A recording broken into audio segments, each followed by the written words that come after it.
내 이름은 차라코, 39살이고 42살의 남편과 중학생 딸이 한 명 있다. 결혼 15년 차. 평범하지만 순조로웠고 부부 사이도 좋다. 라고 나는 믿고 있었다. 설마 우리 남편이 바람을 피우고 있었을 줄이야. 리호, 농구부에서 출전 선수가 됐다면서? 응, 2년 만에 출전 선수가 된 건 나밖에 없어. 오, 멋진데? 다음 시합은 꼭 응원하러 가야겠다. 그러게, 현수막 만들어서 응원하러 갈게. 그러지 마, 창피하게. 플레이, 플레이, 리호! 자, 이건 아빠 도시락, 이건 리호 거. 고마워. 항상 고마워. 그럼 다녀올게. 아빠, 여기까지 데려다줘. 그래, 가자. 아빤 리호 부탁이면 다 오케이지.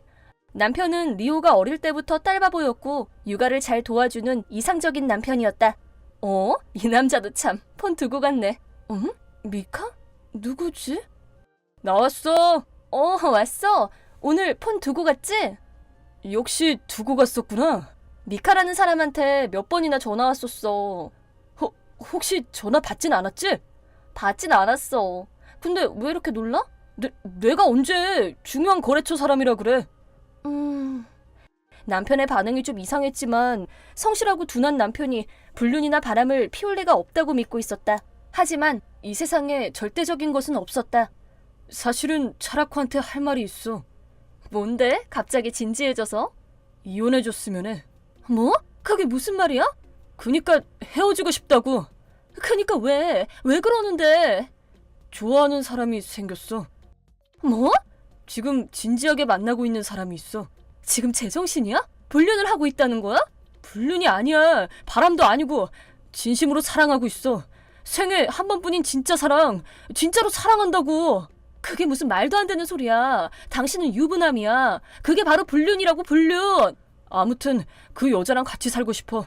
그니까 헤어져줘. 갑자기 헤어져 달라고 하면 내가 네 알겠습니다 라고 할 줄 알았어? 나랑 헤어지고 그 여자랑 살고 싶다고? 그럼 더더욱 절대 못 헤어져.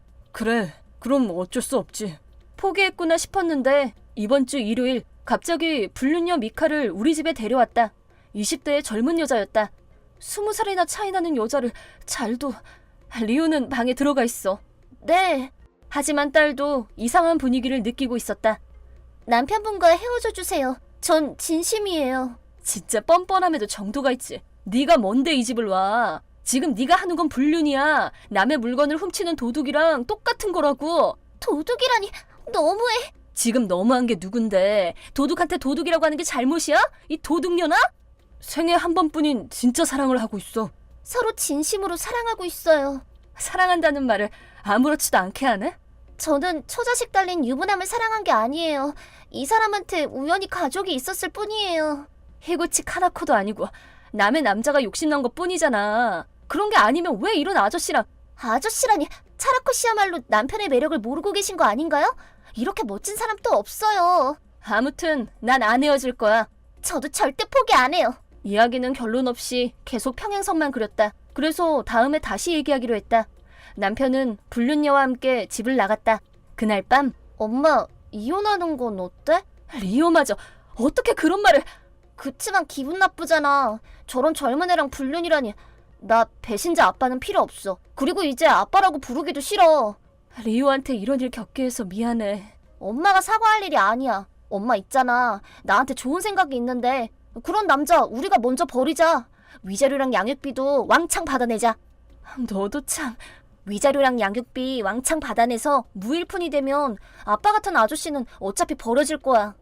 중학생이 그런 무서운 말도 할 줄 아는구나. 그 불륜녀한테도 위자료를 받아낼 수 있대. 드라마에서 봤어. 아빠랑 불륜녀한테 위자료 왕창 받아내자.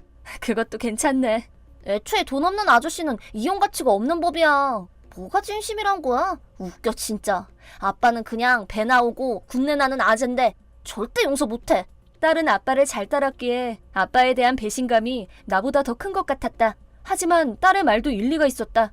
20대 젊은 여자가 돈 없는 40대 아재를 좋아할 이유 따위 없었다. 위자료에 양육비까지 왕창 뜯어내서 빈털터리를 만들어주겠어. 그 후에도 계속 사랑할 수 있는지 어디 한번 보자. 갑자기 어디선가 투지가 끌어올랐다. 이혼할게요. 그 대신 당신한테는 위자료 500만 원, 불륜녀인 미카 씨에겐 300만 엔을 받아낼 거예요. 그리고 이 집 명의는 내 앞으로 바꾸고 대출은 당신이 계속해서 갚아줘요. 그리고 리호가 대학을 졸업할 때까지 매달 양육비로 15만 엔씩 보내줘요. 뭐? 이 정도는 당연히 해야지. 불륜이니까. 아니지. 불륜이 아니고 진짜 사랑이지? 그럼 저희는 앞으로 어떻게 살아요? 사랑한다며. 사랑만 있으면 돈은 없어도 되잖아? 같이 살 수 있다면 돈이 없어도 행복할 거야. 생애 한 번뿐인 진짜 사랑이니까. 알았어. 그 조건대로 할게. 위자료랑 양육비도 다 줄게. 집도 차라코가 가져. 그래. 그럼 이혼은 성립됐네. 진심이야? 응, 진심이야. 진심으로 널 사랑하고 있어. 돈이 없어도 너만 있다면 난 아무것도 필요 없어. 난 300만 엔 없는데. 같이 벌어서 내면 되지. 응. 누가 봐도 불륜녀의 표정이 어두워 보였다. 두 사람이 헤어지는 건 시간 문제겠군. 그 후 변호사를 고용해서 남편과 이혼했다. 위자료와 양육비도 내 요구대로 됐다. 내 명의의 집에서 딸 리오와 함께 우리 둘만의 즐거운 생활이 시작됐다. 하지만 2개월 후 정말 미안해. 내가 잘못했어. 용서해줘. 다시 한 번 더 다 같이 잘 살아보고 싶어. 남편의 말을 들어보니 불륜녀와 둘이 3평짜리 낡은 원룸 아파트에 살림을 차렸는데 일주일도 되지 않아 불륜녀가 집을 나가버렸다고 한다. 이제 와서 무슨 소리야. 엄마 마음에 상처는 다 줘놓고 가족을 배신해놓고. 잠깐 눈에 뭐가 씌었었나 봐. 아니, 난 속은 거야. 뭐가 씌이다니. 생애 한 번뿐인 진짜 사랑 아니었어? 진짜 싸구려 사랑이네. 바람이 아니라 진심이라며. 내가 정말 미안해. 뭐 돈 없는 아빠는 그냥 별 볼 일 없는 아저씨지. 엄마, 우리도 필요 없잖아. 딸 리호는 거침없이 독서를 내뱉었다. 다시 잘해보자는 전남편의 부탁을 거절하고 집에서 얼른 내쫓았다. 불륜녀는 위자료도 안 주고 도망가 버렸다. 그래서 변호사에게 그녀를 찾아달라고 의뢰했다. 그러자 놀랍게도 불륜녀는 이미 다른 남자와 함께 살고 있었다. 한시도 남자 없이는 못 사는 타입의 여자였다. 살짝 전남편이 불쌍했지만 딸은 젊은 여자한테 한눈 판 남자는 동정의 여지가 없음. 이라며 나를 정신 차리게 해줬다. 변호사와 함께 미카를 만나러 갔는데 뭐야? 이제 당신이랑 나는 상관없는 사이잖아. 그 별 볼 일 없는 아저씨 다시 당신 줄게. 상관이 없긴 왜 없어. 전남편과 네가 헤어져도 위자료 지급 의무는 남아있잖아. 300만 엔은 반드시 받아낼 거야. 이게 무슨 말이야? 당신이 소중하게 생각하는 여자친구가요. 우리 남편이랑 불륜을 했어요. 같이 살고 싶으니까 이혼해달라고 하면서 이 여자가 내 가정을 박살냈다고요. 당신한테 매력이 없었으니까 그렇지. 어디서 시치미를 떼고 있어? 아무튼 300만 엔은 일시불로 받아낼 거야. 난 그런 돈 없어. 그럼 거기 계신 남친분, 이 여자랑 결혼해서 300만 엔 대신 갚아주실래요? 전 그래도 괜찮은데 300만 엔을 안 갚으면 월급을 압류하는 수도 있어요. 압류? 결국 불륜을 했던 과거와 많은 금액의 위자료를 갚아야 한다는 사실이 들켜서 새 남친도 미카에게서 도망쳤다. 나는 미카가 또 도망쳐버릴까봐 300만 엔을 일시불로 받기로 했다. 20살짜리에게 300만 엔이라는 돈이 있을 리 없었으므로 미카는 여러 곳에서 돈을 빌려 어찌어찌 300만 엔을 모두 갚았다. 지금은 빚을 갚기 위해 낮에는 일을 하고 밤에는 캬바쿠라에서 일하고 있다고 한다. 불륜의 대가는 정말 컸다. 한편 전 남편은 낡은 아파트에 살면서 양육비를 보내주고 있다. 나는 이제 그만 용서해줘도 괜찮을 것 같은데. 절대 용서 못해. 그다지 공부를 좋아하지 않았던 딸 리호는 이 일을 계기로 갑자기 열공을 하기 시작했다. 그 이유는 변호사가 되고 싶어서였다. 변호사가 돼서 엄마를 도와주고 싶어. 리호, 고마워.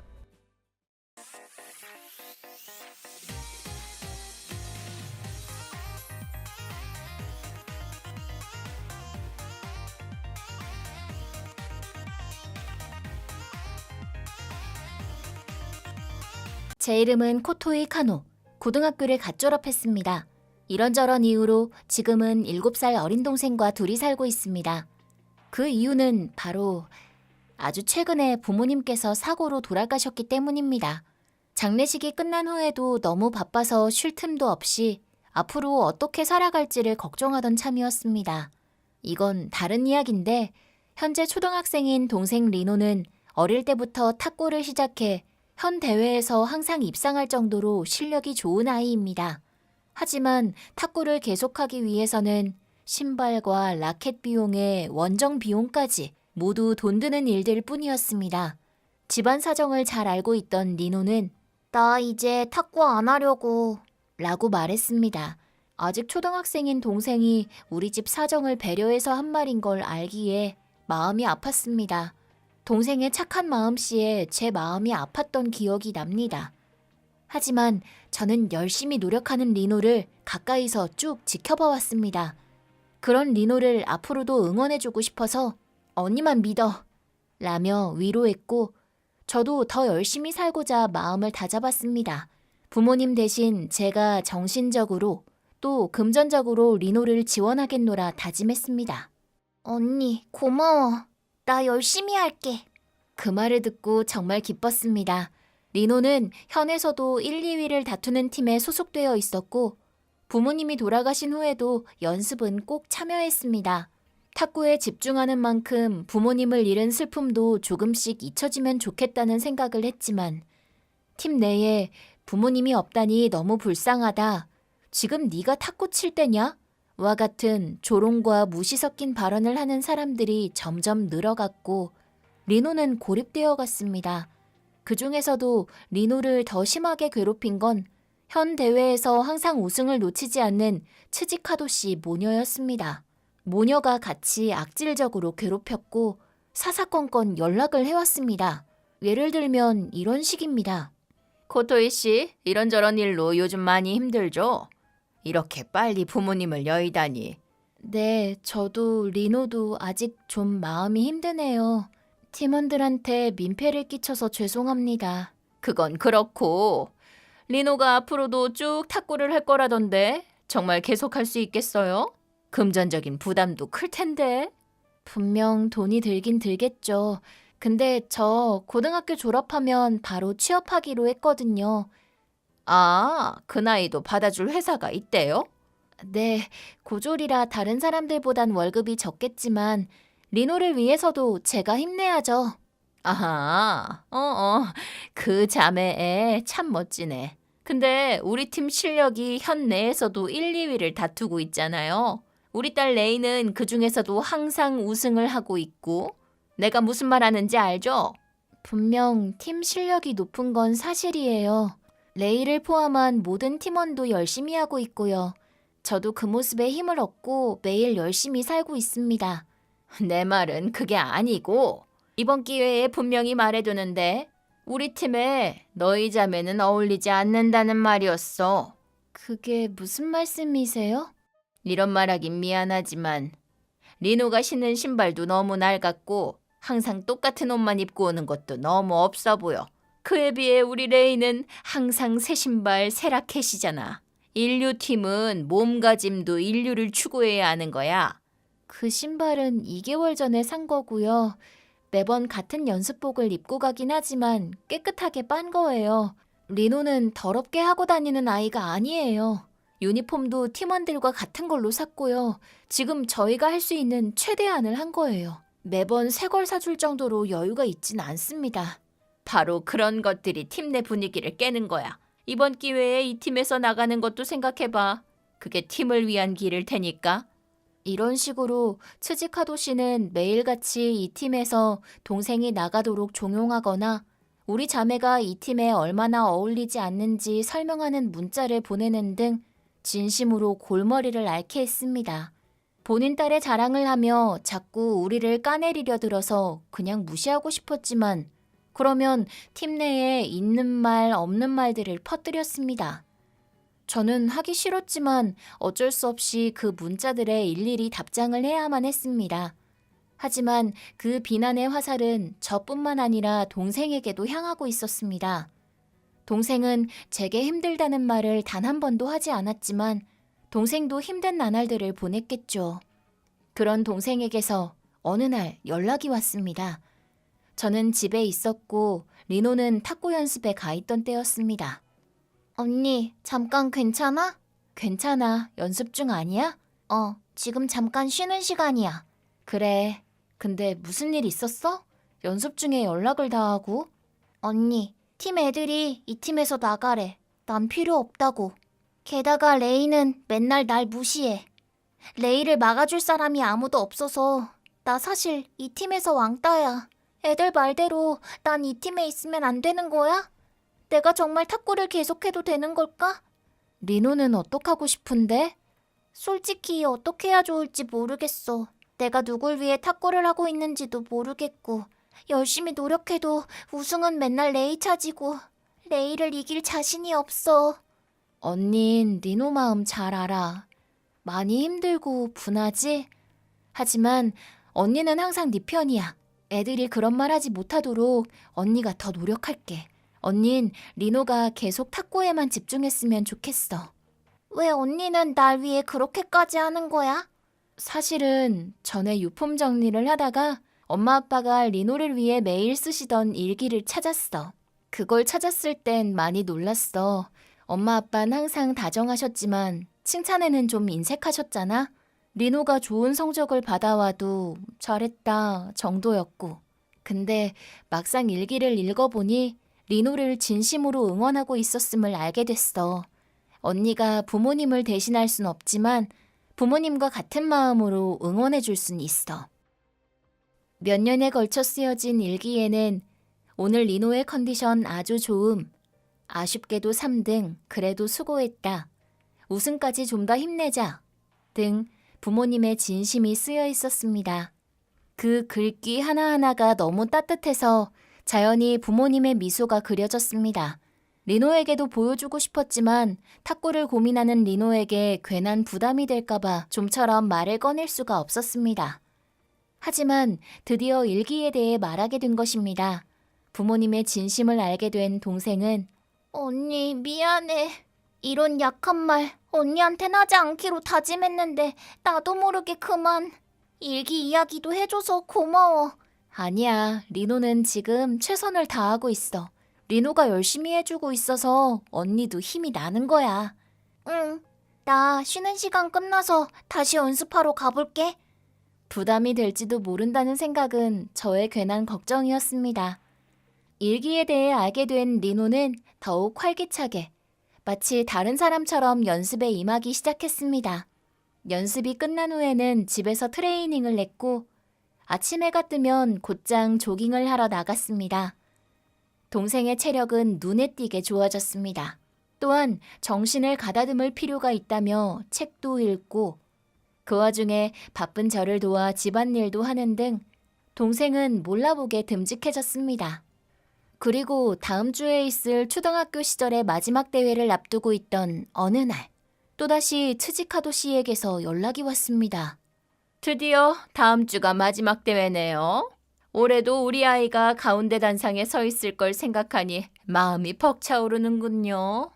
마지막 대회인 만큼 후회가 남지 않도록 모두 열심히 해줬으면 좋겠네요. 우리 레이는 이번에도 새 신발이랑 새 유니폼을 샀어요. 마지막 대회에 임할 준비도 완벽하답니다. 네, 멋지네요. 그리고 내일은 명문중학교 감독님들도 스카우트를 위해 대회에 와주신다고 하네요. 뭐 그쪽이랑은 상관없는 일이겠지만 그럼 열심히 해보세요. 마지막 순간까지 우릴 조롱하고 까내리다니. 그런 생각이 들자 너무 분했습니다. 하지만 저는 리노가 매일 열심히 쌓아온 노력을 지켜봐 왔습니다. 어떤 결과를 받든지 간에 저는 리노를 진심으로 응원할 뿐이었습니다. 대회 당일에는 부모님과 함께 찍은 가족 사진을 들고 회장의 가장자리에서 응원을 하기로 했습니다. 그리고 드디어 대회 당일 일을 빨리 끝내고 회장으로 향했는데 제일 만나고 싶지 않은 사람과 마주하고 말았습니다.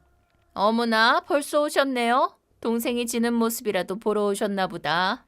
츠지카도 씨는 희죽거리며 조롱을 늘어놓고는 그대로 제 앞을 지나쳐갔습니다. 하지만 솔직히 저는 아무렇지도 않았습니다. 어디 마음대로 짓거려 보시지 라는 생각뿐. 그것보다 리노 시합은 어떻게 돼가고 있을까? 잘하고 있겠지? 제 걱정이 무색하게도 리노는 차례차례 이겨나가고 있었습니다. 그리고 결국 결승 무대에까지 올라갈 수 있었습니다. 물론 결승 상대는 츠지카도 씨의 딸인 레이였습니다. 같은 팀끼리의 대결인지라 사람들의 기대는 더욱 높아져 있었습니다. 두 사람의 불꽃 튀는 대결은 누가 봐도 알아챌 정도였고 저렇게 강렬한 투지의 리노는 저도 처음 봤습니다. 저는 손에 땀을 쥐고 지켜볼 수밖에 없었습니다.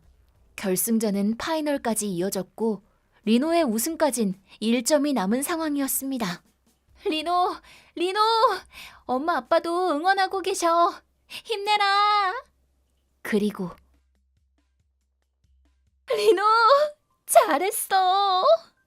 그 후 현 대회 우승자 타이틀과 함께 많은 명문 중학교의 스카우트 제의를 받았습니다. 게다가 전액 장학금 조건의 입학도 결정됐습니다. 더 이상 바랄 게 없을 정도로 행복했습니다.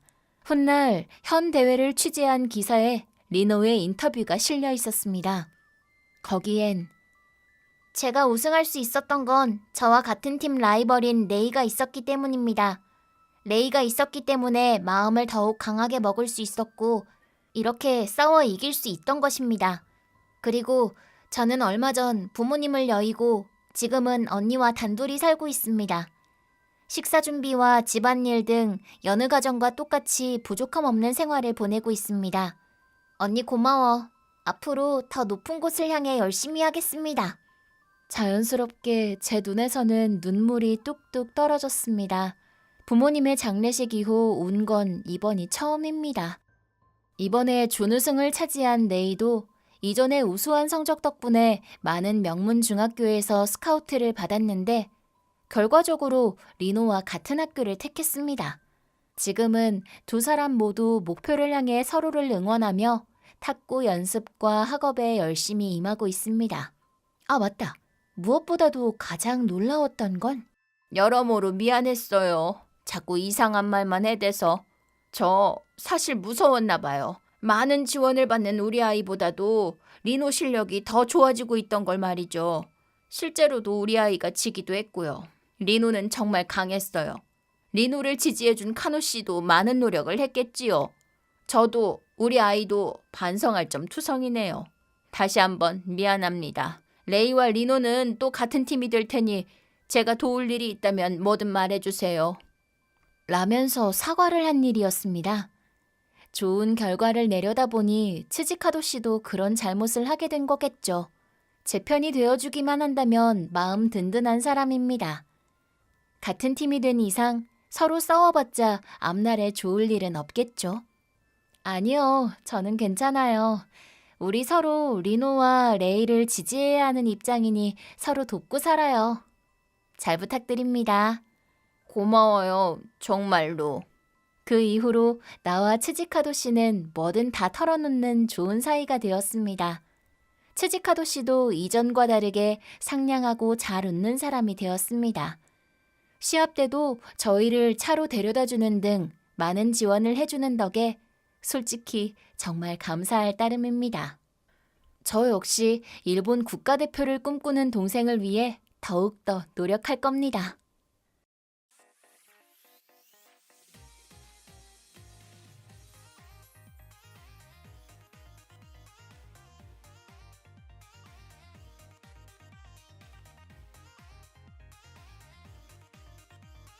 제 이름은 하자마 타로, 50살의 회사원입니다. 제게는 답이 안 나오는 동생이 있습니다. 동생 류지입니다. 나이는 42살, 직업은 자칭 우리 집 경비원이며 무직입니다. 병? 아니요, 단기휴직? 이면 얼마나 좋을까요? 류지는 대학을 졸업한 후 신입으로 회사에 들어갔지만 1년도 못 채우고 그만뒀습니다. 그 일 이후 일도 안 하고 부모님 집에서 부모님의 등골을 파먹고 있습니다. 물론 저와 부모님은 취업하라고 몇 번이나 다그쳤죠. 하지만 그때마다 내가 회사 다니다 우울증이라도 걸리면 책임질 거야? 내 장점을 몰라주는 회사가 잘못한 거야. 내 부모면 당연히 나를 책임져야지. 라고 하니 말이 통하질 않습니다.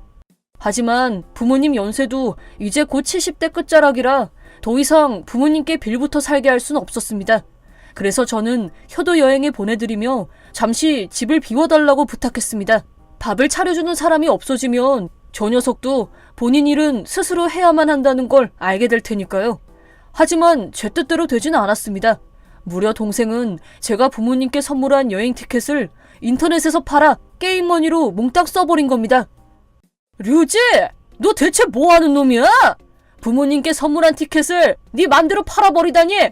잘 먹었습니다. 너 지금 장난해? 장난은 네가 하고 있잖아. 날 굶겨 죽일 생각이야? 3일 정도는 혼자 차려 먹을 수 있잖아. 내 밥은 우리 집 할망구가 차려줘야지. 너 지금 뭘 착각하는 것 같은데? 부모님이 언제까지고 네 옆에 살아계실 것 같아? 게다가 몸도 많이 약해지셨다고. 지금 효도를 안 하면 기회가 안 올지도 몰라. 부모라면 아이를 위해 뭐든 해야지. 죽을 때까지 날 위해서 일하라 그래. 이제 나 잘 거니까 방해하지 마. 지금 잔다고? 아침이 8시인데? 길드원이 로그인을 안 해서 그래. 다들 일 갔으니까 그렇지. 나도 일하느라 피곤해. 뭐? 뭐야? 너 일하고 있었어? 계속 하고 있었어. 계속? 돈을 모아야 하거든. 사고 싶은 무기 사려면. 게임머니잖아, 이 멍청이 자식. 아침부터 설교 수고해. 야, 류지! 야! 동생은 백수 주제의 게임 페인입니다. 엄마 말로는 주로 저녁에서 아침까지 일어나 있는데 자꾸 뭘 혼자 중얼거려서 그게 걱정이라고 하셨습니다. 아마도 게임 친구들과 통화하면서 게임을 하는 것 같았습니다. 자기 자신을 신이라고 부른다고 하네요. 이렇게 푹 빠져있는 것만 봐도 알 수 있듯이 동생의 게임 속 현질은 장난이 아닙니다. 부모님의 신용카드를 멋대로 썼고 그 사실을 안 엄마가 카드를 막자 소비자 금융에서 돈을 빌려서 독촉장이 집에 오고야 말았습니다. 덕분에 돈은 물론 부모님 집에는 돈이 될 만한 물건도 거의 없습니다. 동생이 이렇게 변한 이유를 생각해봤는데 그건 회사에서 안 좋은 일을 겪고부터였습니다. 동생은 학창시절 공부를 잘하는 아이였습니다. 시험에서 1등을 한 적도 있고 학예회에서는 응원단장을 했던 적도 있습니다. 주변 사람들은 그런 동생을 칭찬하기 바빴습니다. 형인 저도 그런 동생이 자랑스러웠습니다. 하지만 그런 주변 반응 덕에 동생은 자긴 뭐든 할 수 있다며 스스로를 과신했습니다. 제1지망 대학에 합격해서 인류대학에 들어간 것까진 좋았는데 회사의 거센 파도가 지금까지 접은 적 없던 동생을 덮쳤습니다. 수정하기 전 자료를 왜 들고 간 거야? 어제 확인할 때 고치라고 말했을 텐데. 그치만 이 자료는 제가 더 잘 만들었어요. 거래처 직원들 반응도 좋았습니다. 제 자료 덕분에 거래처 미팅도 잘 성사된 거 아닙니까? 네가 쓴 내용은 닭상 공론에 가까워. 이대로만 되면 좋겠지만 이대로 안 되면 계약 불이행으로 고소를 당할지도 모른다고. 그걸 알고 한 거야? 자기가 실적을 못 쌓게 되니까 괜한 사람 트집 잡네. 무능한 주제. 내가 해내겠어. 이 자료대로 안 될 리가 없잖아. 1개월 후. 하자마군, 이건 어떻게 돼가고 있나? 원래 이야기랑 다르지 않은가? 이게 말이죠. 왜 이렇게 된 거지? 내 계획대로 안 됐잖아. 그거 봐. 내가 말한 대로 됐잖아. 어서 사과드리러 가자. 사과하러 가자고요? 전 잘못한 게 없는데요? 나 참, 아직도 그 소리야? 전 몰랐어요. 부장님이 제대로 알려만 줬어도 일이 이렇게 되진 않았을 겁니다. 그래서 그때 내가 조언해 줬잖아. 그런 건 조언이라고 할 수 없죠. 진짜 제가 잘못했으면 부장님이 수정한 자료를 직접 들고 갔으면 됐잖아요. 이번엔 당신이 내 상사로서 해야 할 일을 안 해서 일어난 실수입니다. 전 잘못 없어요. 동생은 사죄하러 가지도 않고 오히려 부장님께 사죄를 요구했다고 합니다. 하지만 회사에 큰 손실을 입힌 동생의 요구를 회사가 받아줄 리 없었습니다. 류지, 요즘 계속 집에만 있는 것 같은데 일은 괜찮은 거니? 관뒀어. 뭐? 그럴 수가. 왜? 그 꼴통들하고 일을 같이 못하겠으니까 그렇지. 내 가치도 몰라보는 속물들 같으니. 그럼 이제 앞으로 어떻게 할 생각인데? 난 지금 상처받았어. 휴식이 필요하다고. 휴식은 언제까지? 조용히 좀 해, 이 할망구야. 원래 그 회사도 니네가 괜찮을 거라고 해서 간 거잖아. 근데 이게 무슨 꼴이야? 내가 이렇게 된 건 다 니네 탓이야. 어쩜 그런 말을. 우린 그저 네가 멋진 어른이 되길 바래서. 훌륭한 어른이 될 테니까 돈 좀 줘봐. 투자라고 생각하고. 그로부터 30년, 동생은 투자받은 돈의 절반을 게임에 쏟아부었습니다. 그래도 처음엔 공부해서 자격증을 따려고 했던 것 같았습니다. 변호사나 의사가 되면 하층민들을 무시하며 살 수 있지. 그 동기는 불순했지만요. 하지만 어려운 국가 자격증은 호락호락하지 않았고 반년 만에 포기하고 맙니다. 그 후 쉽게 돈 벌 수 있다는 알바 광고를 보고 해보더니 현실의 벽에 부딪히며 포기. 요즘은 유튜버 같은 것도 해본 모양입니다. 내가 유명해져도 내 덕 볼 생각은 하지 마. 라는 연락이 와서 알게 된 것뿐입니다. 컨텐츠는 게임 중계. 저도 한번 본 적이 있는데 그 당시 조회수는 7회였습니다. 실효회가 없는 대신 좋아요도 없었고 댓글도 없었습니다. 그 이후 동영상은 업로드되지 않았습니다. 부모님 중 한 분이 돌아가셔도 남은 쪽의 빌부터 살아가면 된다. 혼자가 되더라도 집이 있다. 마음만 먹으면 바로 연봉 1,000만 원의 게이머가 될 수 있다. 나는 뭐든 할 수 있는 남자. 동생의 머릿속은 자기 중심적인 생각들로 가득했습니다. 하지만 현실은 그리 만만치 않았습니다. 가장 먼저 아빠가 암에 걸렸고 치료를 한 보람도 없이 1년 만에 돌아가셨습니다. 그 일을 계기로 엄마는 동생에게 직장을 구하라고 말도 해봤지만 아직 할망구 연금이 남았잖아. 나한테 기댈 생각하지 말라고. 라고 말하며 엄마를 밀쳤습니다. 엄마, 집은 그놈 주고 나랑 같이 살자. 무슨 일 생기기 전에. 그치만 아빠 묘지를 지켜야지. 거기에 아빠가 잠들어 계시니까. 엄마. 괜찮아. 무슨 일 생기면 바로 타로한테 연락할게. 하지만 엄마에게 연락은 오지 않았습니다. 류재, 너 왜 구급차를 안 부른 거야? 닥쳐! 내 책임이 아니야! 엄마가 복도에 쓰러져 있는 걸 그냥 내버려둔 게 누군데? 난 자는 줄 알았지! 뭐든 똑 부러지시던 엄마가 복도에서 잠을 잘 리가 없잖아. 난 그 할망구한테 관심 없어. 아빠의 죽음으로 상상 이상의 충격을 받은 엄마는 장례식이 끝나고 1개월 후 집 1층 복도에서 쓰러지고 말았습니다. 동생은 왜 밥을 안 차려주는지 따지러 갔고 그때 쓰러진 엄마를 발견했다고 합니다.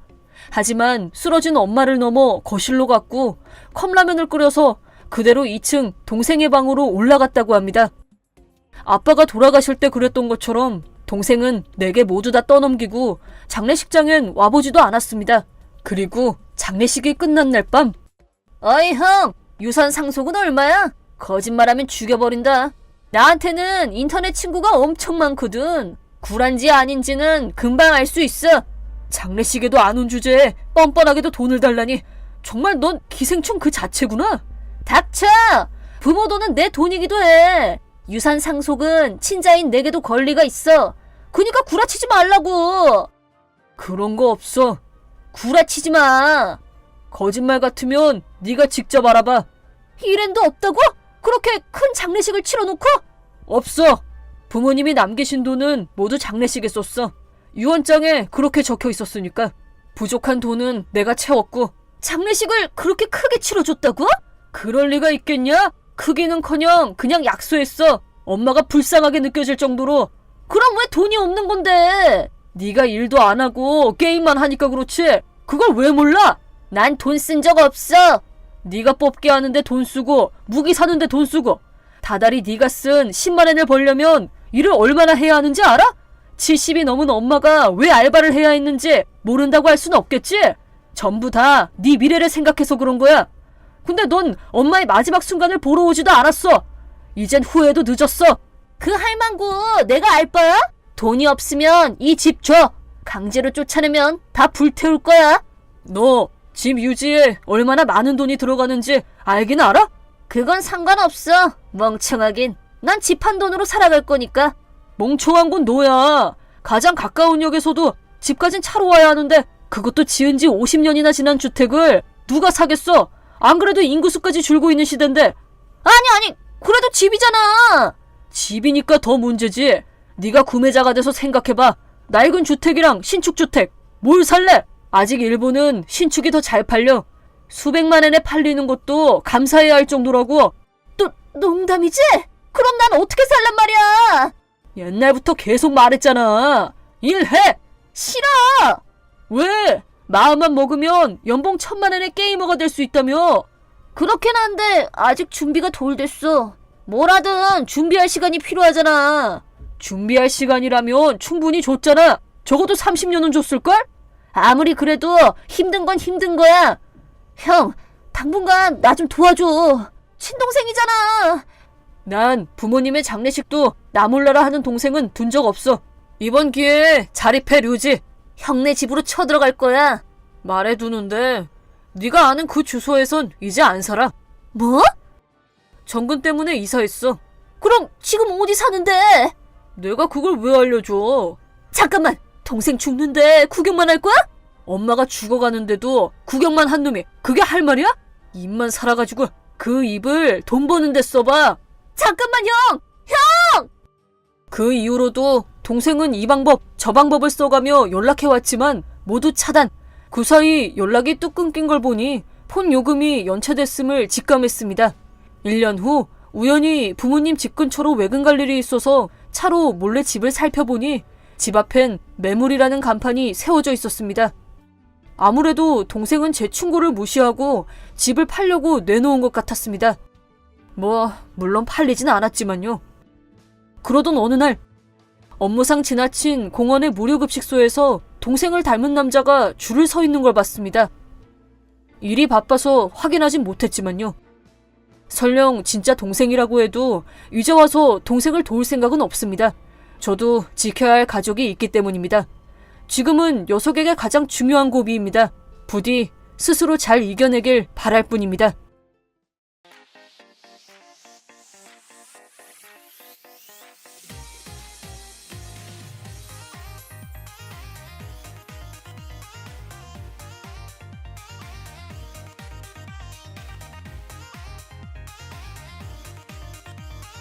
저는 25세 회사원 메가타 아츠무입니다. 저는 매번 이상한 여자만 꼬입니다. 사람들은 저를 연한 아츠무라고 부릅니다. 싱글맘인 엄마가 바텐더로 일하던 건물 위에서 살던 관계로 문제 있는 아줌마들에게 둘러싸여 자란 것이 원인이 아닌가 생각하곤 합니다. 지금까지 저를 훌륭하게 키워준 엄마나 아줌마들에게는 감사할 따름이지만 솔직히 제 여자 운만큼은 어떻게 좀 하고 싶습니다. 항상 여기서 불만만 털어놓아 여러분들께 죄송하긴 하지만 오늘도 또 말도 안 되게 차였으니 제 얘기 좀 들어주셨으면 좋겠습니다. 얼마 전에 결혼을 생각하고 있던 여자에게 차였습니다. 심지어 그녀에게는 이미 새 애인이 있었고 심지어 그 상대는 제가 대학생일 때 같은 학과여서 함께 절차탕마해온 절친한 친구였습니다. 이건 제가 그녀에게 차인 당일에 주고받은 내용입니다. 수고했어. 집 도착했어? 방금 막 도착했어. 그래? 야근이 너무 잦은 거 아니야? 내일 가져가야 할 자료 정리가 안 돼서 말이야. 항상 그렇게 말하더라. 넌 영업직이랑 잘 안 맞는 거 아니야? 그런가? 그래도 이 일이 좋아서 들어온 거니까 열심히 하고 싶어. 그럼 난 헤어질래. 왜? 지금의 너에겐 미래가 없잖아. 잠깐만 링코, 장난이지? 나도 따지고 보면 너네 회사 거래처잖아. 지금 회사 담당자분한테 네 얘기 들었는데 실적 순위를 뒤에서 찾는 게 빠를 정도라더라. 넌 나한테 그런 말도 안 해주잖아. 그야 지금은 실적이 별로 높진 않지만 그래도 한번 올려보려고 이렇게 매일 늦게까지 일하고 있잖아. 근데 결과가 안 나오잖아. 영업은 결과가 전부인 세계 아니야? 너가 말하고 있는 건 그냥 핑계라고. 뭐 맞는 말일지도 모르지만 그렇다고 그게 왜 헤어지자는 말이 되는 건데? 그런 부분 때문이라고. 내가 하는 말 못 들었어? 너한테서는 미래가 안 보인다니까? 처음 너를 만났을 때는 앞길이 창창할 것 같았는데 다 내 착각이었어. 오히려 내 소중한 인연을 날렸으니까 위자료라도 받고 싶은 심정이야. 날렸다니 무슨 말을 그렇게 해? 내가 뭐 틀린 말 했어? 그리고 나 이미 새 남친 생겼어. 뭐? 바람 피우고 있었다고? 난 이미 오래전부터 너한테 마음이 없으니까 이건 바람이 아니지. 야, 누굴 것 같아? 그걸 어떻게 알아? 둔하긴. 직원 수 1000명이 넘는 네 회사 사람들 중에서 나한테 정보를 알려준 사람이 네 실적까지 다 알고 있는 게 우연이라고 생각해? 잠깐, 지금 네 회사에서 우리 담당하고 있는 사람 누구야? 뉴타지 누구겠어? 류타? 테키토 류타라고? 응, 맞아. 장난하지 마. 걔는 내 절친이라고. 응, 알고 있어. 대학교 때는 라이벌이었지만 지금은 상대도 안 되다 보니까 아예 널 적으로 생각하지도 않는다고 그러더라. 걔가 그런 말을... 근데 뭐 그럴 만도 하지. 너는 영업부 찐따인데 류타는 젊은 나이에 상품 개발 책임자 자리까지 간 인재니까 말이야. 비교가 안 된다고. 그니까 지금 류타가 더 출세할 것 같아서 갈아탔다 뭐 이런 말이야? 쉽게 말하자면 그렇지. 그니까 나는 그냥 깔끔히 포기해. 너 같은 밑바닥 인생이 감히 가질 수 없는 그림의 떡이라고 생각하고 말이야. 오랜만이다 주모. 너 정말 링코랑 사귀냐? 내 여자친구라는 거 알고 있었지? 알고 있었는데 뭐 문제라도 있냐? 난 널 절친이라고 생각했어. 근데 너는 아니었던 거냐? 추하다 친구야. 뭐 대학교 때는 너가 공부도 잘했으니 나름 똑똑한 놈이라고 생각했지. 근데 같은 회사에 들어가고 나서 어떻게 됐냐? 나는 지금 부서에서 계속 성장하면서 기획을 맡을 수준까지 올라왔는데 너는 그냥 영업부 짐덩어리에 불과하잖아. 그딴 놈이랑 언제까지고 친구로 있을 필요는 없잖아. 그렇구나. 가능하면 우리 회사를 위해서라도 네가 그만뒀으면 할 정도라니까. 말 나온 김에 얘기하는 건데 너도 계속 버티지만 말고 빨리 다른 일이라도 찾아보는 게 어떠냐? 뭐 네가 할 만한 일이 있을지는 모르겠지만. 그렇게 저는 사랑하던 여자친구와 절친을 동시에 잃고 말았습니다. 날이 지나도 저는 좀처럼 다시 일어설 수 없었고 업무 면에서도 평소에는 안 하던 실수까지 연달아 하게 되었습니다. 참으로 형편없었죠. 그러다 그걸 지켜보는 상사가 저를 따로 불렀습니다. 네? 이동이라고요? 판매부에서 사람 좀 보내달라고 하길래 말이야. 제가 실적이 저조해서 그런 건가요? 그 이유도 아예 없지는 않지.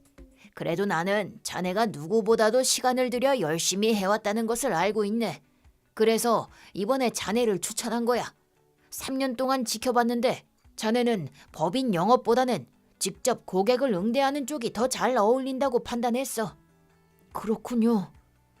저에게 딱히 선택지는 없었습니다. 그나마 상사는 정말 좋은 사람이라 아마 진심으로 저를 생각해서 이동시켜준 거라는 걸 납득할 수는 있었죠. 이미 류타와 린코 때문에 영업으로서의 자존심이 갈기갈기 찢어져 있던 저는 이동을 받아들이기로 했습니다.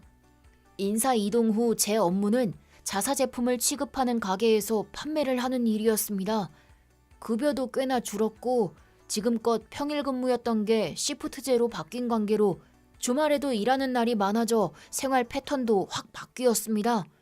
처음에는 지금과는 완전히 다른 업무 내용에 적응하기도 어려웠고 서서 해야 하는 일이라 다리와 허리가 뻐근해 참 힘들었습니다. 하지만 한 달 정도 지나자 그것도 적응이 되어 상사가 저를 이 부서로 보내준 이유를 조금씩 알게 되었습니다. 어릴 때부터 말 많은 아줌마들 사이에서 자란 저는 살짝 나이가 있는 아줌마들과 소통이 어렵지 않았습니다. 그런 면이 저희 건강 아이템을 사러 오는 연령층에서 히트를 쳐 한 달 차 판매원이라고는 생각하지 못할 실적을 낼 수 있었습니다. 일이 재밌어진 저는 그 후로 접객에 써먹을 수 있는 지식을 닥치는 대로 배우며 스킬을 쌓아갔고 반년 후에는 전국 판매원 매출 1위 타이틀을 획득하게 되었습니다. 지금까지 영업에서 1위를 해본 적이 없었던 저는 엄청난 달성감을 느끼게 되었습니다. 그러자 그게 자신감으로 이어져 판매 실적은 더욱 올라가게 되었습니다. 그 모습을 본 다른 점포에서 판매 강연 좀 해달라는 부탁까지 들어올 지경에 이르러 저는 판매 스킬을 널리 퍼뜨리기 위해 전국으로 출장을 다녔습니다. 그 결과 전국적으로 매출이 크게 늘었고 이동한 지 1년 만에 저는 판매 전체를 지휘하는 특별 매니저까지 달게 되었습니다. 전 상사로부터 진심으로 축하한다는 연락을 받았는데 저야말로 적성을 알아봐준 그 상사에게는 그저 감사할 따름이었습니다. 류타에게 연락이 온 건 그때쯤이었습니다. 판매부에서 나름 열심히 한다며? 네 덕분에 말이지. 용건이 뭔데? 나 이번에 네 전 여친이랑 결혼하거든. 축하 선물 좀 받고 싶어서 연락했지. 아 그래 축하한다. 일 바쁘니까 이만. 잠깐 축하 선물 달라니까? 내가 왜? 돈 달라는 게 아니야. 이번에 내가 기획 책임자로 있으면서 만든 신상품이 출시되거든? 그걸 네 판매 능력으로 다 팔아줬으면 해서. 상품에는 죄가 없지. 너는 싫지만 상품만 쓸만하다면야 제대로 팔 거야. 그게 내 일이니까. 역시 판매원의 교과서답구만. 그럼 시제품을 몇 개 보낼 테니까 부탁 좀 할게. 일주일 후 시제품이 도착했습니다. 회사에서도 이 제품에 꽤나 공을 들여서 대량으로 만들었다는 말도 들었으니 열심히 팔아봐야죠. 우선 저는 팔릴 만한 제품인지 알아봐야 했으니 훌륭한 테스터들이 모여있는 제 집으로 향했습니다. 신상품을 체험할 수 있다고? 써보고 소감을 말해줘. 미용에 민감한 아줌마들에게 상품을 사용하게 해보았습니다. 반응은 나름 괜찮았으나 아유 뭐야 벌써 망가졌잖아. 에? 진짜로? 아줌마 뭐 괴력 써? 누구 보고 고릴라래? 고릴라라고는 안 했거든. 초기 불량인 건가?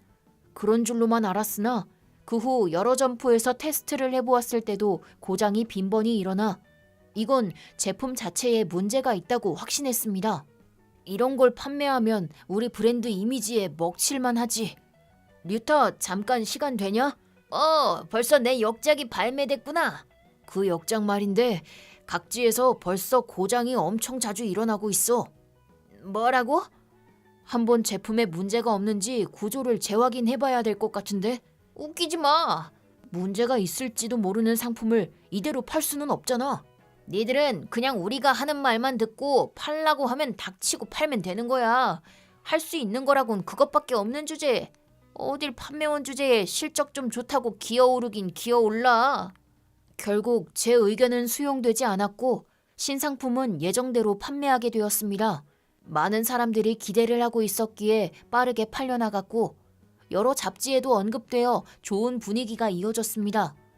하지만 3개월 후 제 예상을 훨씬 뛰어넘을 정도로 많은 클레임 전화가 모든 점포에 쇄도하는 상태에 빠지고 말았습니다.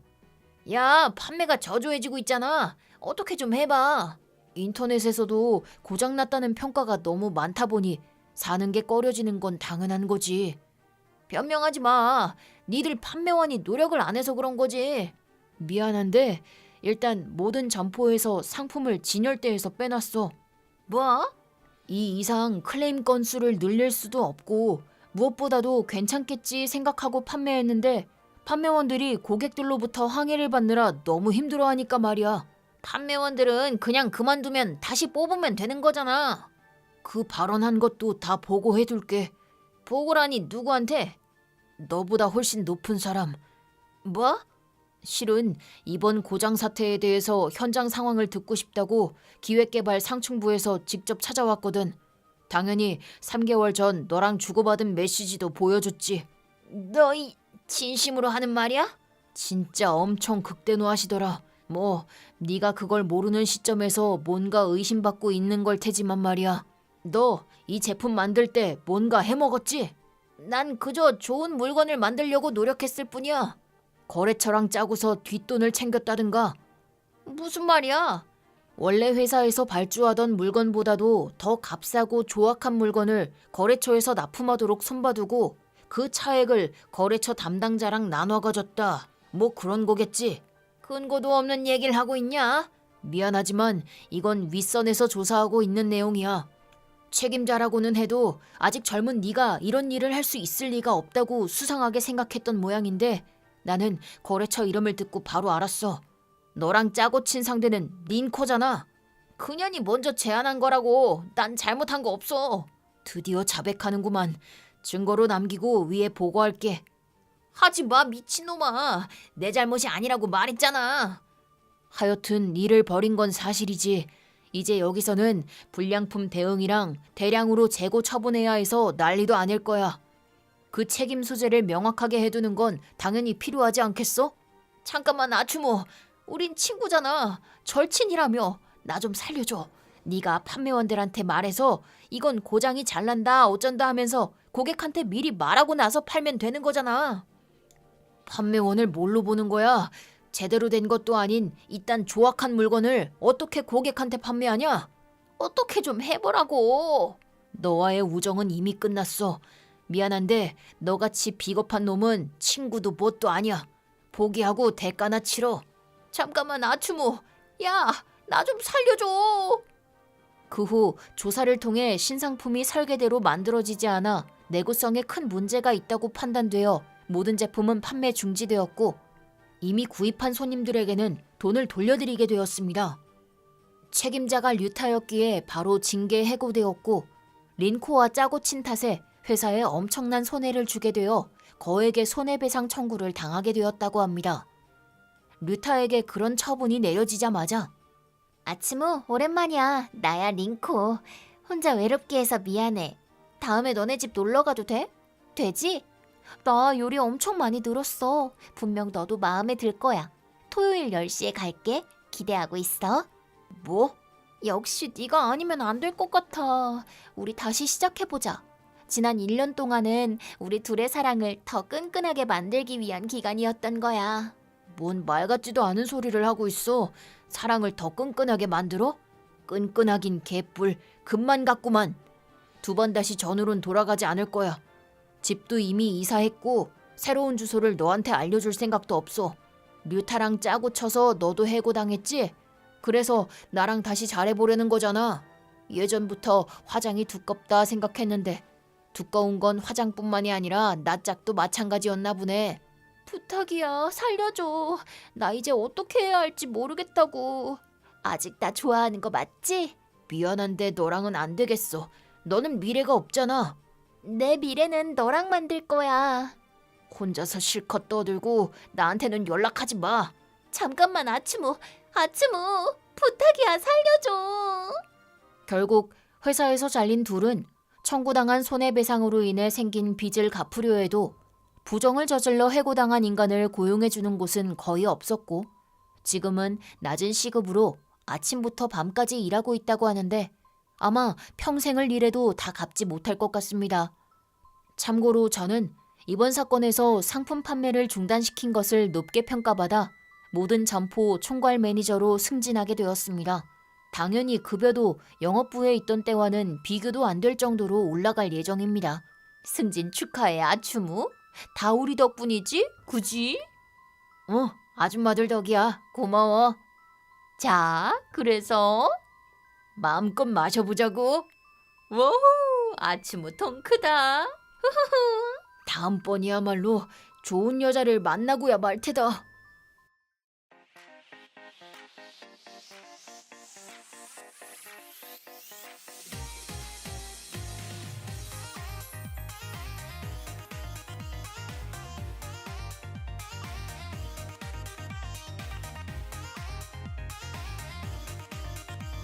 내 이름은 나미에. 평범한 주부다.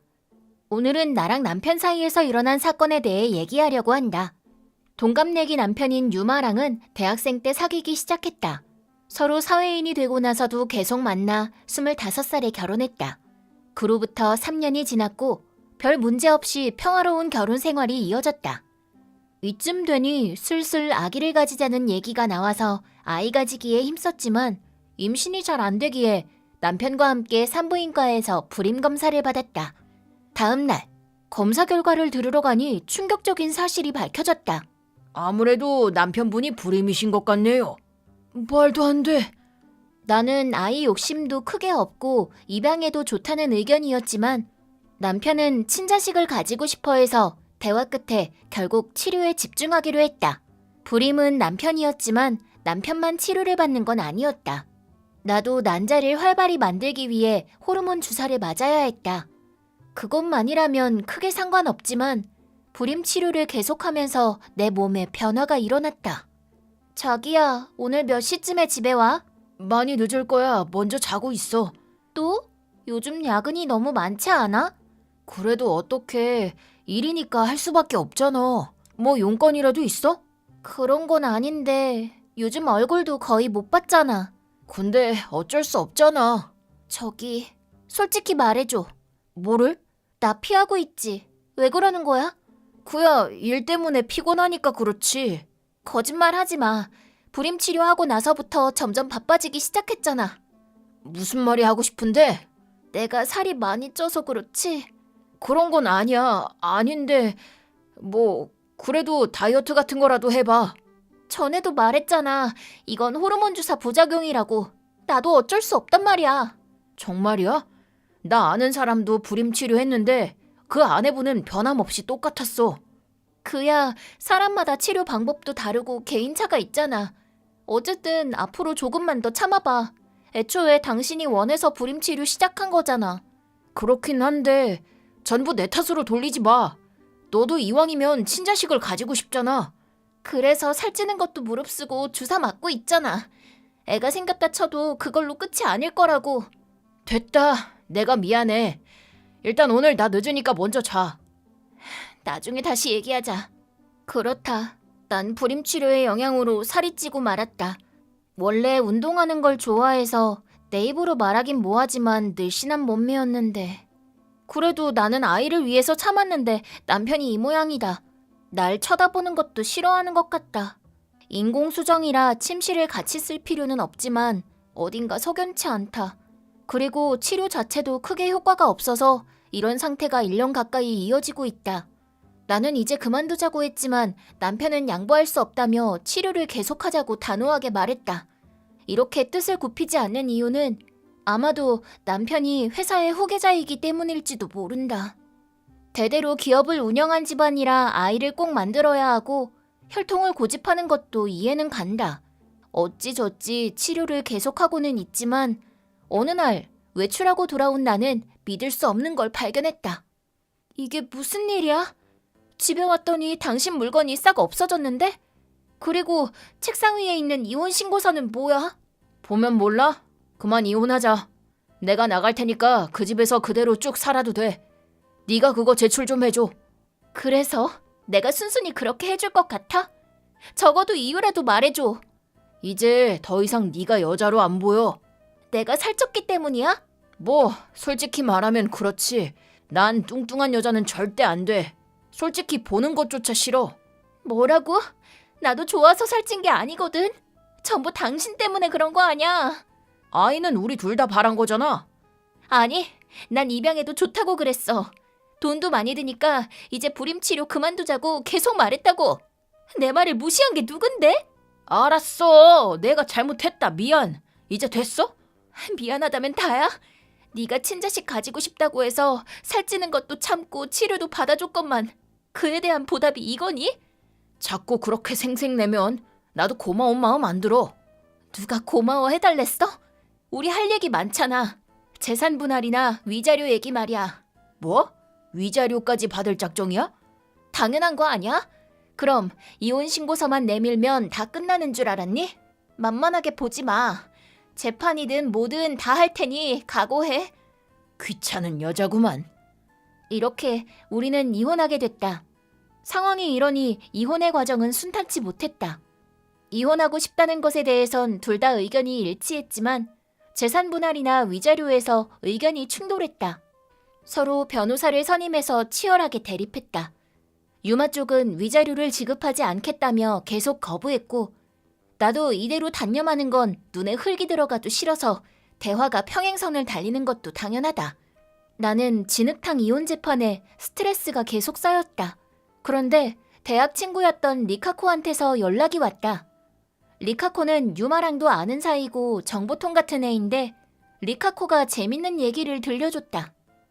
나미애, 너 괜찮아? 유마랑 이혼하기로 했다며. 여전히 정보가 빠르구나. 그래, 맞아. 지금 재판 중이야. 그거 참 유감이다. 너 괜찮니? 괜찮아. 그야 당연하지. 그런 짓을 저질렀으니 이혼당해도 싸지. 어? 이혼하는 이유까지 아는 거야?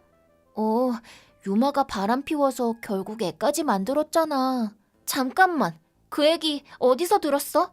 아리아 씨 기억해? 유마 친구 말이야. 응, 기억하지. 얼마 전에 오랜만에 만나서 걔가 취기에 다 떠벌리는 거 있지? 그때 네 이혼 소식도 들었어. 유마는 아리아 씨한테는 비밀이 없잖아. 말도 안 돼. 설마 바람 피운 거 몰랐어? 그래, 물론 임신시킨 것도 처음 들었고 상대가 누군지는 알아? 미안해, 그것까지는 몰라. 혹시 내가 괜한 말을 한 거니? 유마 입장에서는 그렇겠지만 내 입장에서는 더할 나위 없이 유익한 정보야. 고마워. 맞아, 그렇겠다. 그럼 이제 위자료를 더 올려서 받을 수 있겠네?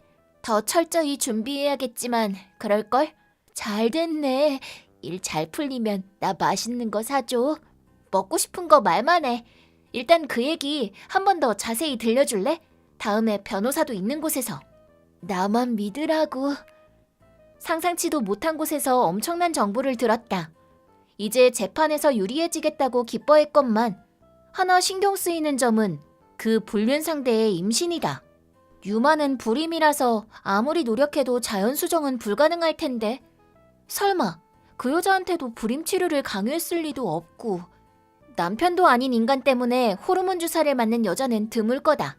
나는 일단 불륜 증거를 잡기 위해 탐정을 고용했다. 예상대로 유마는 바람을 피웠고 거기다 임신도 사실인 모양이다. 우선 나는 유마한테 마지막 통보를 했다. 네 인성은 대체 얼마나 파탄난 거니?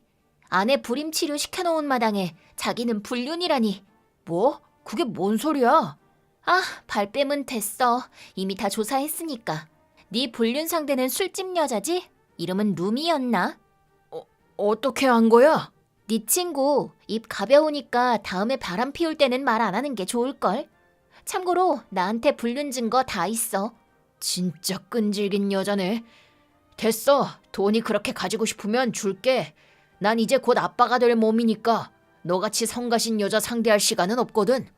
아, 그러고 보니 그 여자 임신했다며? 뭐야, 설마 그 여자한테도 호르몬 주사 맞게 했어? 내가 미쳤다고 그러냐? 루미도 살찌면 어쩌려고. 기적처럼 자연스럽게 생겼거든. 뭐? 아무것도 안 하고 자연 임신됐다는 거야? 네가 불임인데도? 그래, 대단하지? 분명 서로를 향한 마음이 하늘에 닿은 거야. 결국은 무엇보다 사랑이 최고라는 거지. 뭐? 너 머리 다쳤니? 시끄러워. 너같이 성격 더러운 여자가 뭘 알아? 어쨌든 난 지금 행복하니까 더는 방해하지 마. 그것보다 더 현실적인 가능성이 있을 텐데. 질투하냐? 분하지? 뭐? 너는 돈을 쏟아부어도 임신이 안 됐는데 루미는 고생 없이 바로 임신했으니까 분하겠지. 여자로서 누가 더 우월한지 딱 보이네. 그렇게 따지면 당신은 남자로서 구실도 못하는 거 아니야? 시끄러워.